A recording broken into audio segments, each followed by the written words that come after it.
Well, the headline was, we didn't find endemic corruption in the police service, and I think it's something to be cherished. I still believe we have the best police service in the world. But what we also found in some of those areas that do need checks and are of high risk around integrity, the controls were completely inconsistent across England and Wales, and they need tightening. So in areas of relationships with the media, with contractors, accepting gifts and hospitality, second jobs, those types of areas need to have a tighter governance grip. To a degree, but having worked in policing, I understand how busy every day can be.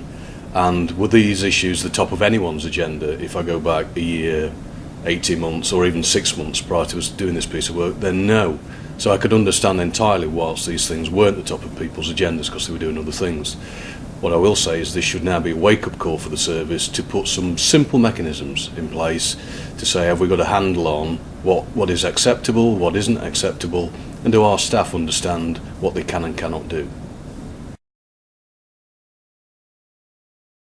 I think to a degree, I mean, what we've tried to do is we've not published huge codes of practice or manuals of guidance that run into thousands of pages. What we are saying is that in some areas there should be a record of contact with the media, for example. So there is a degree of bureaucracy involved in that, but it shouldn't take a long time. So we're not asking for huge amounts of bureaucracy. But what we did find is the public were very sighted on these issues. They do like the police. They still hold them in very high regard. But perception and the trust of the public in the police is very important. And if the police do get these areas wrong, then it has a massive impact. So we're saying for a small amount of effort, understanding that people are already very busy, that you can make a big difference on the trust that the public have in the police.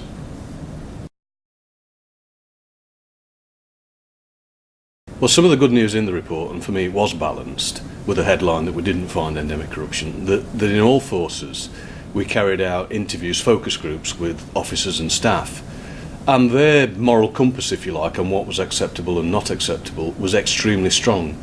In not one case did we find it odd or difficult.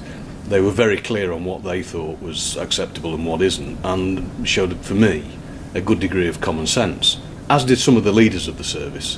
What I am saying is there should be no geographical differences to integrity.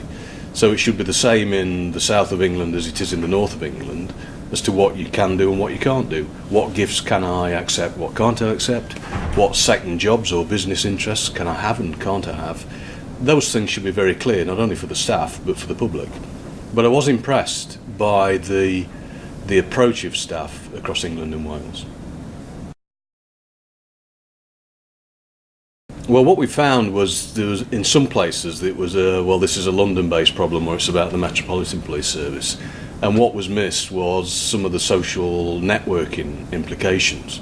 That has lots of positive implications where members of staff can privately communicate with us and sometimes professionally, so you get your message across to the communities you serve. But also on those occasions where you might think you are speaking privately on social networking sites, that's not always the case.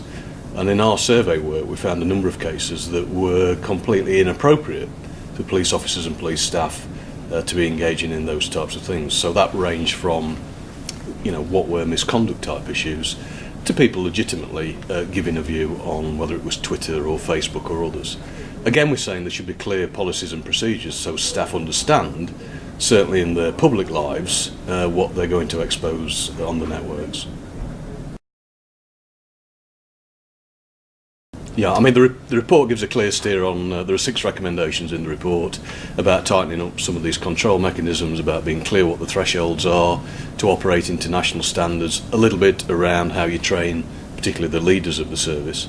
And what we've said to the service is by April we expect the service to have come up with their proposals on these recommendations and to consult with them.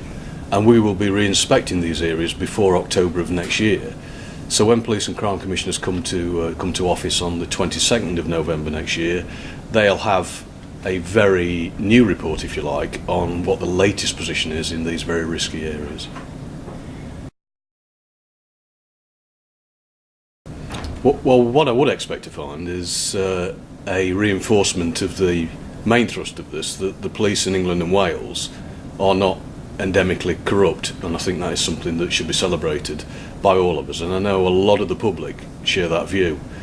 But secondly, I would hope that those gaps that have been highlighted have been clarified. This is not rocket science. Most of these things are fairly straightforward solutions, and I'm looking forward to the service, which I know they will do, is getting a grip of these issues, and we'll come back next year and have a meaningful conversation.